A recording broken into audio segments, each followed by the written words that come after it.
স্বাগত ডিবিসি সংবাদে। আপনাদের সাথে আছি আমি প্রিয়া কুণ্ডু। এবার জানাবো খবরের বিস্তারিত। বিএনপি নেতা ইশরাক হোসেনকে ঢাকা দক্ষিণ সিটির মেয়র হিসেবে শপথ পড়ানোর দাবিতে আজও সকাল থেকে নগর ভবনের সামনে অবস্থান নিয়ে প্রতিবাদ জানাচ্ছেন বিক্ষোভকারীরা। এ নিয়ে চতুর্থ দিনের মতো বিক্ষোভ করছেন ঢাকা দক্ষিণের সাধারণ নাগরিকদের একটি অংশ। সকাল থেকে বিভিন্ন এলাকা থেকে খণ্ড খণ্ড মিছিল নিয়ে নগর ভবনে আসেন তারা। এর ফলে নগর ভবনের সামনের সড়কে যান চলাচল ব্যাহত হয়। এ সময় ভবনটির প্রধান ফটকও বন্ধ করে দেওয়া হয়। এছাড়া নগর ভবনের বিভিন্ন কার্যালয়ে তালা দেওয়া হয়েছে। তবে ভবনের ভেতরে আইন শৃঙ্খলা রক্ষাকারী বাহিনীর সদস্য মোতায়েন করা হয়েছে। ইশরাক হোসেনকে মেয়র হিসেবে শপথ না পড়ানো পর্যন্ত কর্মসূচি চলবে বলে জানিয়েছে আন্দোলনকারীরা। এই মুহূর্তে নগর ভবনের সামনে আছেন সহকর্মী ফরহাদুজ্জামান। বিস্তারিত জানাতে চলে যাচ্ছে তার কাছে। ফরহাদ, সেখানকার পরিস্থিতি কেমন দেখছেন জানাবেন।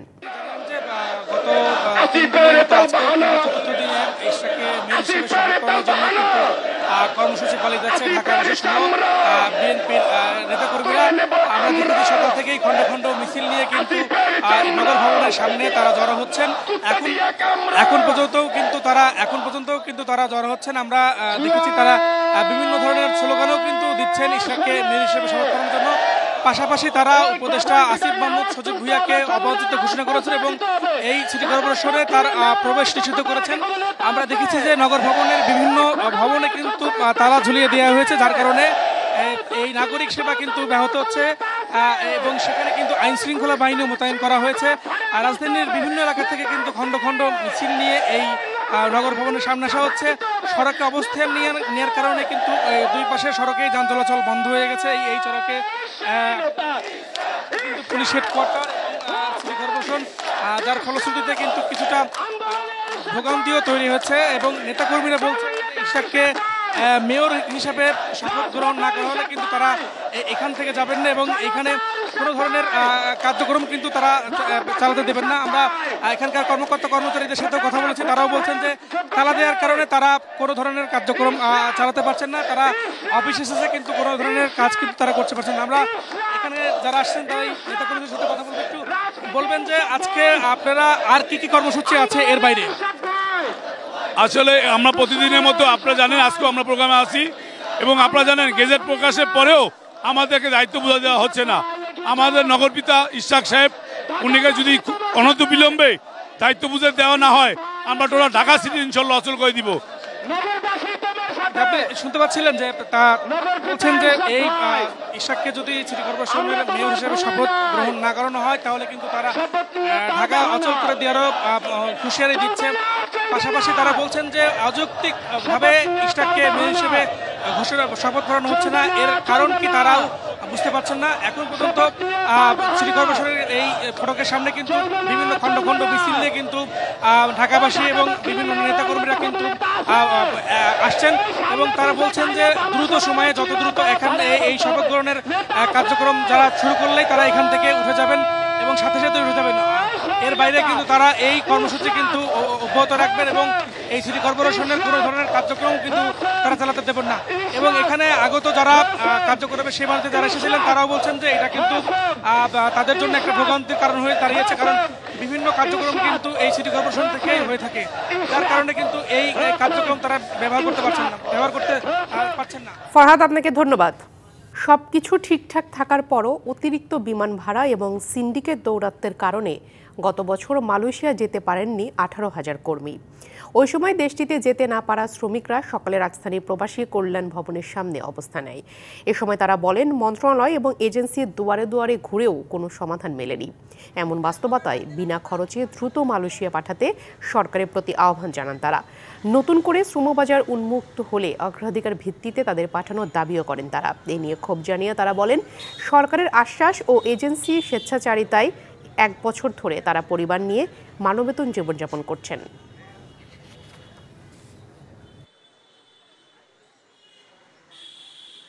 আমাকে কাগজপত্র ভুয়া দিছে, আমাকে নেওয়ার কালা টাকা পয়সা নিছে, আমরা কিস্তি মুস্তি উড়িয়ে টাকা দিছি, কিন্তু আমাকে টাকা পয়সা ফেরত দেন, আমাকে নেওয়া না ঘুরাইতেছে খালি। আমাদের ভিসা হয়েছে, টিকিট হয়েছে, মেন পাওয়ার কার্ড হয়েছে, কিন্তু 31শে মের পরে আমাদের টিকিট সহ ওকে হয়েছে, তারপরেও এজেন্সি আমাদেরকে ফ্ল্যাট দেয় নাই। একটা সমাবেশের আয়োজন করেছি, আমরা এখান থেকে একটা সমাধান নিয়ে বাড়ি ফিরবো, তার আগে আমরা কেউ বাড়ি ফিরবো না। আরও জানাতে প্রবাসী কল্যাণ মন্ত্রণালয়ের সামনে থেকে যুক্ত হচ্ছেন সহকর্মী মাহমুদুল হাসান নাজিম। নাজিম, শ্রমিকরা কি বলছেন জানাবেন। প্রিয়া, কিন্তু আপনাকে জানিয়ে রাখতে চাচ্ছি, এর আগেও কিন্তু তারা বেশ কয়েকবার গত বছরের মধ্যে কিন্তু তারা সমাবেশ করেছিল। এর মধ্যে কিন্তু সুষ্ঠু সমাধান হয়নি। সরকার বেশ কয়েকবার আশ্বাসও দিয়েছে, এজেন্সিগুলো দিয়েছে, কিন্তু কোনোভাবে তারা হয় না। আজকে এই মাসের 1 তারিখ হলে কিন্তু 1 বছর পুরো হবে, কিন্তু যেতে পারেনি। তাদের যদি আমি একটু পেছনের দিকে তাকানোর চেষ্টা করি, সেটি হচ্ছে তারা যে আসলে টাকা সংগ্রহ করেছে, বেশিরভাগই বসত বাড়ি ভিটা বিক্রি করেছে, জমি জমা বিক্রি করে কিন্তু তারা আসলে টাকা জমা দিয়েছে, কিন্তু আজ পর্যন্ত যেতে পারেনি। তো আসলে তাদের কাছে একটু আমি, যারা ভুক্তভোগী, তাদের কাছে একটু জানার চেষ্টা করব, আজকে আপনারা কেন দাঁড়িয়েছেন এখানে? 31শে মে 2024 সালে আপনারা কি চাচ্ছেন? আমাদের দাবি একটা, আমরা মালয়েশিয়া যেতে চাই। আচ্ছা, 1 বছরও কেন এটা সমাধান হয়নি, এটাই কি আপনার সরকারের কাছে কোনো জানিয়েছেন কিনা? হ্যাঁ জি, আমরা মন্ত্রণালয় অনেকবার দরখাস্তও করেছি, কিন্তু আমাদের খালি শুধু আশ্বাস করেছে, কিন্তু আমরা মালয়েশিয়া যেতে পারি না। আমাদের টাকা পয়সা আমাদের রেকর্ডিং এজেন্সি ফেরত দেয় না। এখন আপনারা কি চাচ্ছেন? আমরা যেতে চাচ্ছি মালয়েশিয়া। আমাদের দাবি একটাই, আমরা মালয়েশিয়া যাব এবং আমাদের 1.5 তারিখ করে দিতে হবে, তারপরে আমরা আমাদের শেষ করব। আমাদের টাকা যদি ফেরত দেওয়া হয়, তবে আমাদের এই ঋণ আর শোধ হবে না। আমরা যেতে চাই, যে কোনো বিনিময়ে হোক আমাদের পাঠানোর ব্যবস্থা করে দেন, কিন্তু তারা শুধু আশ্বাস দিয়ে যায়, কিন্তু আমাদের পাঠায় না। যেতে চাই। আর কতকাল আমরা করবো? ক্রিয়াকুণ্ড, আসলে আপনি যেমনটি শুনছিলেন, তারা কিন্তু আসলে বিগত 1 বছর ধরে এজেন্সি এবং মন্ত্রণালয় ঘুরেছে, কোনো সুষ্ঠু সমাধান হয়নি। তাই আজও আবার তারা শেষবারের মতো কিন্তু আজকেও তারা একটা দাবি নিয়ে আসছেন, যেন তারা কোনো টাকা ছাড়াই যেন তারা দ্রুততম সময়ের মধ্যে তারা মালয়েশিয়া যেতে পারে। তাদের বক্তব্য ছিল এটি আর কি। নাজিম, আপনাকে ধন্যবাদ। এনবিআর বিলুপ্ত করা অধ্যাদেশ বাতিল এবং টেকসই রাজস্ব সংস্কারের দাবিতে দেশের আয়কর, কাস্টমস ও ভ্যাট বিভাগের সব দপ্তরে আজ ৪র্থ দিনের মতো কলম বিরতি কর্মসূচি পালন করছে কর্মকর্তারা। সকাল ৯টা থেকে শুরু হয়ে এ কর্মসূচি চলবে বেলা ৩টা পর্যন্ত। এর আগে একই দাবিতে গেল বুধ, বৃহস্পতি ও শনিবার কলম বিরতি কর্মসূচি পালন করেন এনবিআর কর্মকর্তারা। তবে এমন বাস্তবতায় সরকারের সঙ্গে আলোচনা করে অচল অবস্থা নিরসন চেয়েছে এনবিআর ঐক্য পরিষদ। তবে আগের মতো আন্তর্জাতিক যাত্রী সেবা, রপ্তানি কার্যক্রম এবং জাতীয় বাজেট প্রণয়ন কার্যক্রম এই কর্মসূচির আওতামুক্ত থাকবে। এছাড়া বিকেলে তাদের সংবাদ সম্মেলন করার কথা রয়েছে।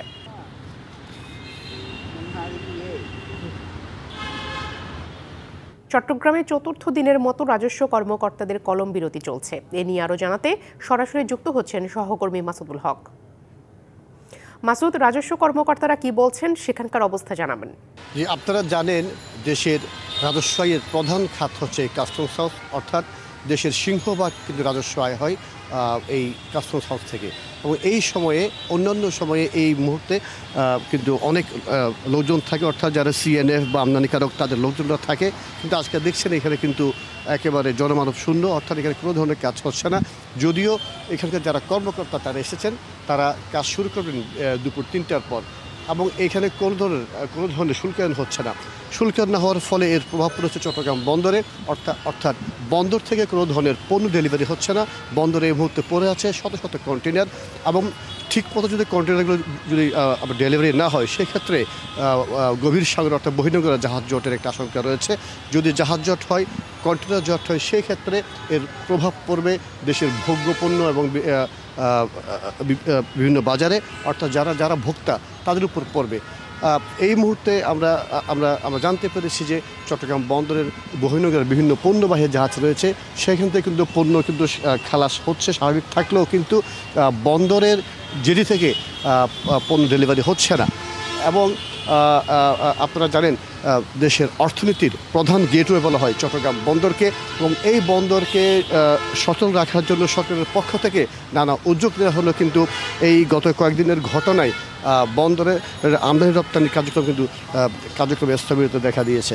এবং এর ফলে যারা ব্যবসায়ী তারা যেটি বলছেন, এই যেটি সমস্যা সেটি সমাধান না হলে বা আগামী 2 দিনের মধ্যে যদি সমাধান না হয়, সেক্ষেত্রে এর প্রভাব পড়বে দেশের বিভিন্ন ভোগ্যপণ্যের বাজার এবং আমদানি রপ্তানি বাণিজ্যে।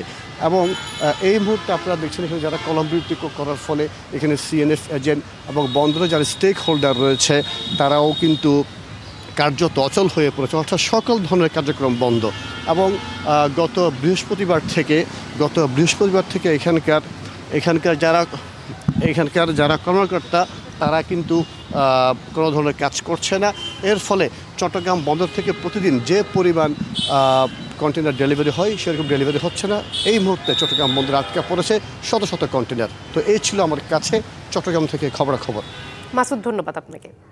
শিক্ষক নিয়োগে অনিয়ম দুর্নীতির কলঙ্ক থেকে মুক্তি পেতে চায় চট্টগ্রাম বিশ্ববিদ্যালয়। এরই মধ্যে নিয়োগ যোগ্যতায় আনা হয়েছে পরিবর্তন। শুধু মৌখিক নয়, শিক্ষক হতে দিতে হবে নানা পরীক্ষা। নিয়োগ প্রক্রিয়ায় সর্বোচ্চ স্বচ্ছতা চান সাবেক ও বর্তমান শিক্ষার্থীরা। উপাচার্য বলছেন, এখন থেকে যোগ্য ও মেধাবী শিক্ষক নিয়োগ দিয়েও অতীতের ক্ষতি কাটিয়ে উঠতে অপেক্ষা করতে হবে বহু বছর।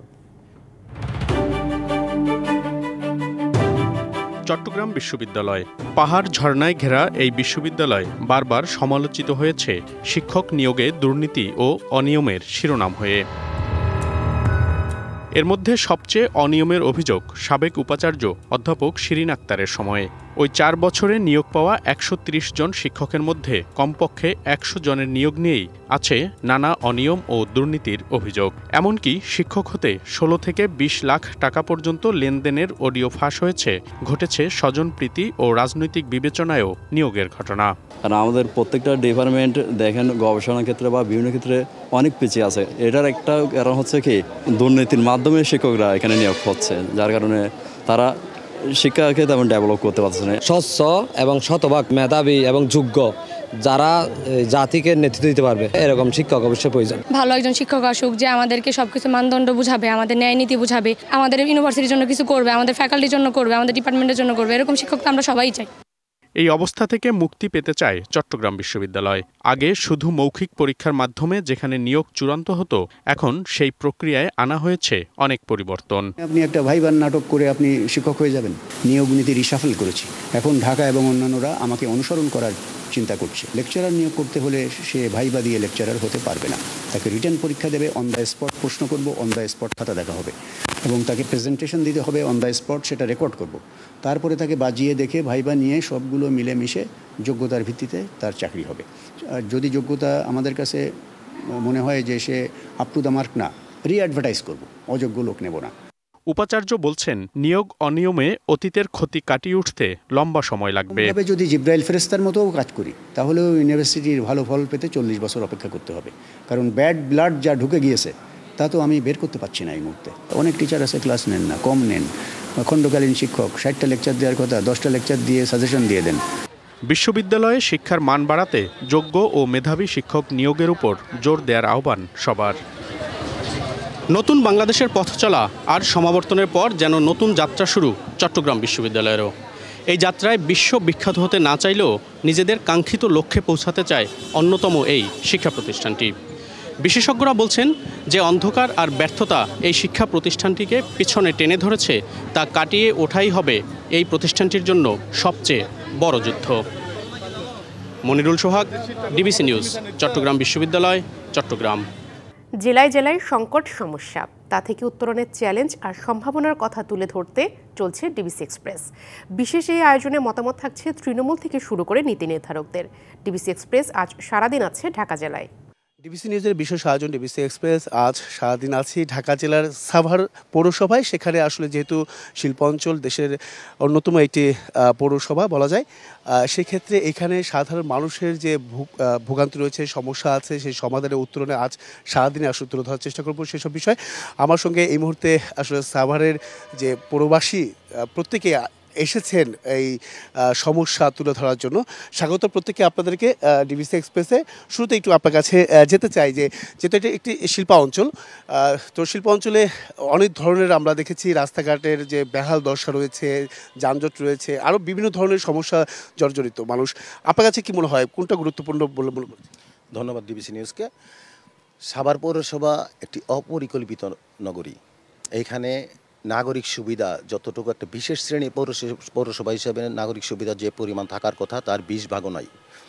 এই সাভার পৌরসভার রাস্তাঘাটের পর্যাপ্ত রাস্তাঘাট নাই। আপনি 10 ফিট 12 ফিট রাস্তা আছে, সেখানে আপনি 10 তলা 8 তলা 5 তলা বাড়ি দিতেছেন, প্ল্যান দিতেছেন। এখন একটা বাড়িতে 10টা 15টা গাড়ি আসতেছে।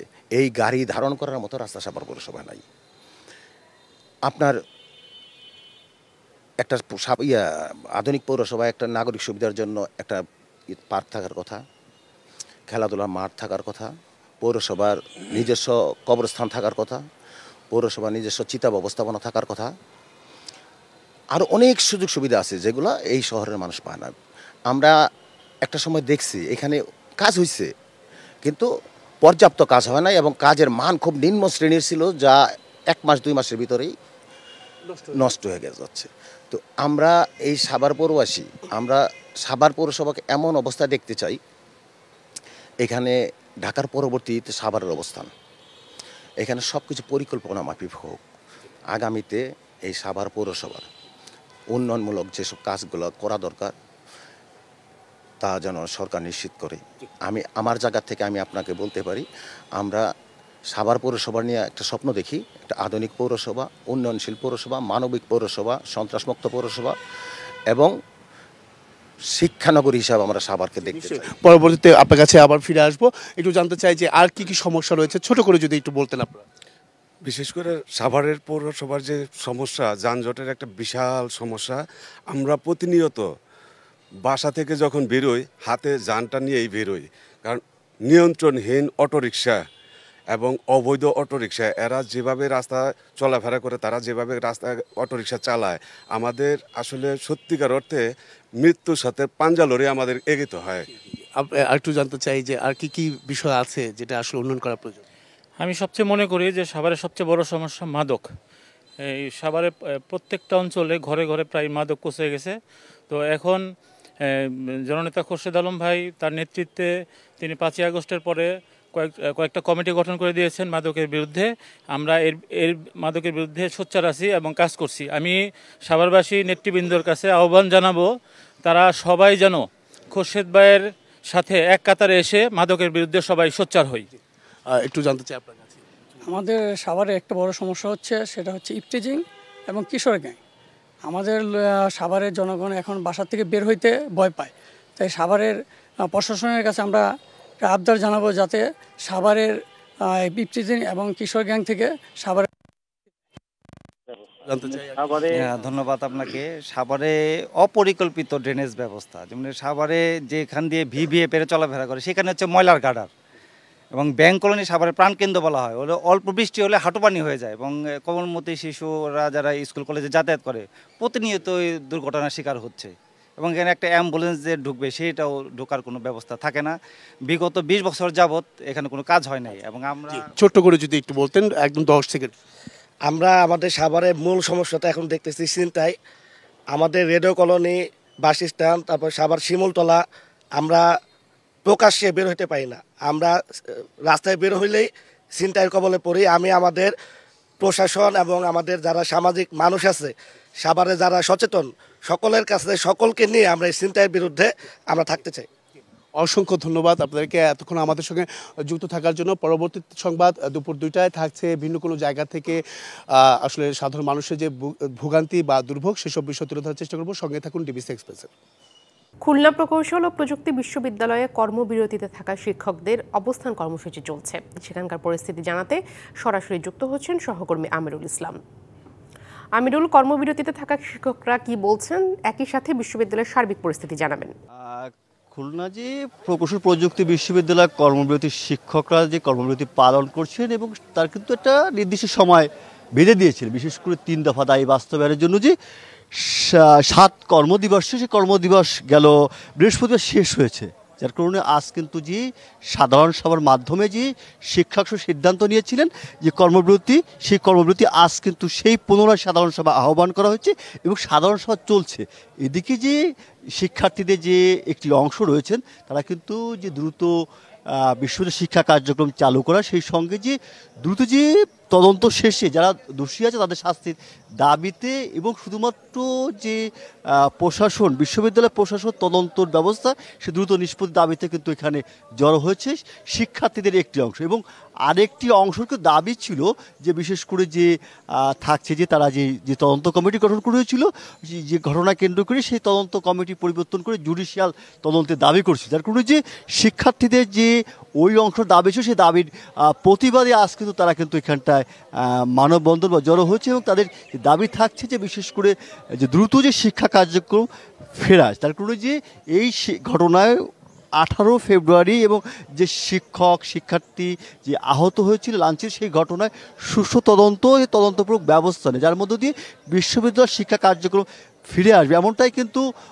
দাবি করছে শিক্ষার্থীরা। এবং শিক্ষকরা যেমন সভাকক্ষে জরুরি যে সাধারণ সভা চলছে, অনুরূপভাবে যে শিক্ষার্থীদের একটি অংশ আন্দোলনরত শিক্ষার্থীদের তারা কিন্তু প্রশাসনিক ভবনের সামনে জড়ো হয়েছেন যে দ্রুত যে তদন্ত শেষ করা এবং যে তদন্ত নিয়ে একটা মতপার্থক্য তৈরি হচ্ছে, যে মতপার্থক্য চলছে যে একটি শিক্ষার্থী একটি অংশ দাবি করছে যে জুডিশিয়াল তদন্ত, সেই জুডিশিয়াল তদন্তের প্রতিবাদে আজ কিন্তু শিক্ষার্থীরা একটি অংশ দাঁড়িয়েছেন যে জুডিশিয়াল তদন্ত নয়, যে বিশ্ববিদ্যালয়ের যে আভ্যন্তরিক যে শিক্ষকরা রয়েছে সেই তদন্ত কমিটির মাধ্যমে সে তদন্ত করা এবং দ্রুত যে শাস্তির আওতায় আনা, যার মধ্য দিয়ে শিক্ষার যে কার্যক্রম দীর্ঘদিন অচল হয়ে পড়ে আছে, শিক্ষার্থী যে কার্যক্রম সেটার সচল দাবি করছে, যার কারণে যে এটাই ছিল সর্বশেষ অবস্থা। আমিরুল, ধন্যবাদ আপনাকে। জাতীয় ঐকমত্য কমিশনের সাথে বৈঠকে বসেছেন জামায়াতে ইসলামীর নেতারা। বৈঠকের খবর জানাতে জাতীয় সংসদের এলডি হল থেকে যুক্ত হচ্ছেন সহকর্মী মোহাইমিনুল খান অপু। কখন শুরু হয়েছে বৈঠক? শুরুর বক্তব্যে কি বলেছেন জামাতের নেতারা, জানাবেন। জামাতে ইসলাম এবং জাতীয় ঐক্যমত কমিশনের সাথে কিন্তু সকাল 10:30 এই বৈঠকটি শুরু হয়েছে। এখন পর্যন্ত বৈঠকটি চলছে। তবে জামায়াত ইসলামের যে 11 সদস্যের প্রতিনিধি দল তারা কিন্তু সকাল 10টায় এলইডি হলে এসে পৌঁছান। পরবর্তীতে ঠিক 10:30 এই বৈঠকটি শুরু হয়। সূচনা বক্তব্যে জাতীয় ঐক্যমত কমিশনের সহসভাপতি আলী রিয়াজ যেটি তিনি বলেছেন যে 2-1 দিনের মধ্যেই প্রথম পর্যায়ের যে বৈঠকটি রয়েছে সেই বৈঠকটি শেষ হবে। এর পরবর্তীতে তারা দ্বিতীয় পর্যায়ের বৈঠকটি শুরু হবে। এরপর জামায়াত ইসলামের যে নায়েবে আমির সৈয়দ মোহাম্মদ আবদুল্লাহ তাহের তিনি যেটি বলছেন যে জামায়াতে ইসলামের সাথে তাদের যে বৈঠক সেই বৈঠকটি এখন পর্যন্ত চলছে। তবে তাহের যেটি বলছেন যে লেভেল প্লেয়িং ফিল্ড তৈরির পরিবেশটি কিন্তু এখন পর্যন্ত হয়নি।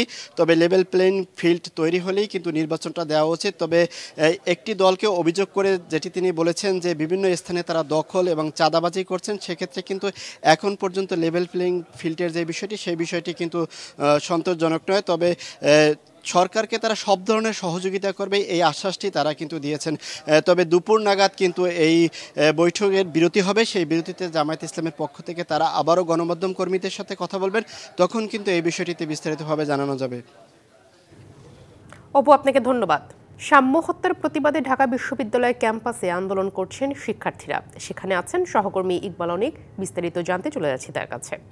অনেক কি বলছেন শিক্ষার্থীরা, জানাবেন। সাম্য হত্যার প্রতিবাদে হত্যার বিচারের দাবিতে কিন্তু ঢাকা বিশ্ববিদ্যালয়ের সাধারণ শিক্ষার্থীরা কিন্তু কিছুক্ষণ আগে একটি মিছিল নিয়ে কিন্তু রাজু ভাস্কর্যে এসেছেন। তারা কেন কিন্তু দীর্ঘক্ষণ ধরে তারা অপেক্ষা বিভিন্ন স্লোগান দিচ্ছেন এবং বিভিন্ন প্লেকার্ড নিয়ে এসেছেন এবং এই বিশ্ববিদ্যালয় ক্যাম্পাসে বারবার এইরকম হত্যাকাণ্ডের মতো ঘটনা ঘটছে, সেসব কিছুর বিচার আর তারা দাবি করছেন। এবং এখানে কিন্তু সাধারণ শিক্ষার্থীরা একটাই বলছেন যে সাম্য হত্যাকাণ্ডের এখন পর্যন্ত অনেক সময় পেরিয়ে গেছে, এখন পর্যন্ত খুনিদেরকে গ্রেপ্তার করা হয়নি এবং এক্ষেত্রে সাধারণ শিক্ষার্থীরা দাবি করছেন যে এতে পুলিশের গাফিলতি রয়েছে। এবং এখানে একজন শিক্ষক কথা বলছেন, আমরা তার বক্তব্যে যাব। তিনি কি তারা শিক্ষকরাও কিন্তু এই হত্যার বিচারের দাবিতে কিন্তু সাধারণ শিক্ষার্থীদের সঙ্গে অবস্থান নিয়েছেন। আজকে দেখেন আমাদের মল চত্বর যেখানে উদ্ভাসিত হবে, সেখানে সন্ধ্যার পরে যদি আপনি দেখেন সেখানে ঢাকা বিশ্ববিদ্যালয়ের নামদারি বহিরাগত সন্ত্রাসী, বহিরাগত ছাত্র, বহিরাগত মানুষের পদচারণায় আপনি সেখানে হাঁটতে পারবেন না। এই কি ঢাকা বিশ্ববিদ্যালয়ের অবস্থান হবে? এই কি ঢাকা বিশ্ববিদ্যালয়ের আরো ছাত্র যে হত্যা হবে না সে গ্যারান্টি কে দিবে? আমরা চাই ঢাকা বিশ্ববিদ্যালয় আজকের সাধারণ ছাত্রদেরকে অবহেলনা না হয়ে বয়সহীনভাবে তার পদযাত্রায় চলবে এবং স্বাধীন মতামত প্রকাশ করবে এবং চলতে থাকবে। আমরা ঢাকা বিশ্ববিদ্যালয়ে আমরা চাই, আমাদের এক সহকর্মী বলেছিলেন, আমি সেদিন ঢাকা বিশ্ববিদ্যালয়ের ভাইস চ্যান্সেলরের প্রাঙ্গণে কথা বলছিলাম, আমাকে এক সহকর্মী আমাকে সমবেদনা জানালেন আমাকে বললেন শুনছিলেন যে এখানে যে ঢাকা বিশ্ববিদ্যালয়ের শিক্ষার্থী সাধারণ শিক্ষার্থী এবং শিক্ষকরা যা সমবেত হয়েছেন যে সাম্য হত্যার বিচারের দাবিতে এখানে শিক্ষকরা কিন্তু বলছেন যে এই ঢাকা বিশ্ববিদ্যালয় ক্যাম্পাসে সন্ধ্যার পর যে বহিরাগতরা আসেন এবং বহিরাগত সন্ত্রাসীরা আসেন তারা কিন্তু প্রায় সময় এই শিক্ষার্থীদের উপর হামলা চালান। এই হামলার ফলে কিন্তু সাম্য নিহত হয়েছে, তার বিচার দ্রুত গতিতে এই যে তার যে হত্যাকারীরা রয়েছে তাদেরকে পুলিশ আইনের আওতায় নিয়ে আসে, এই বিষয়টি কিন্তু এখানে তারা বলছেন। তো এই ছিল আমার কাছে সবশেষ অবস্থা এখানে। অনেক ধন্যবাদ আপনাকে। ডিবিসি সংবাদ এই ছিল এখনকার মতো। ডিবিসি নিউজের সংবাদগুলো পড়তে ভিজিট করুন dbcnews.tv আর ভিজিট করুন ডিবিসি নিউজের ফেসবুক পেজ ও ইউটিউব চ্যানেল। সঙ্গেই থাকুন।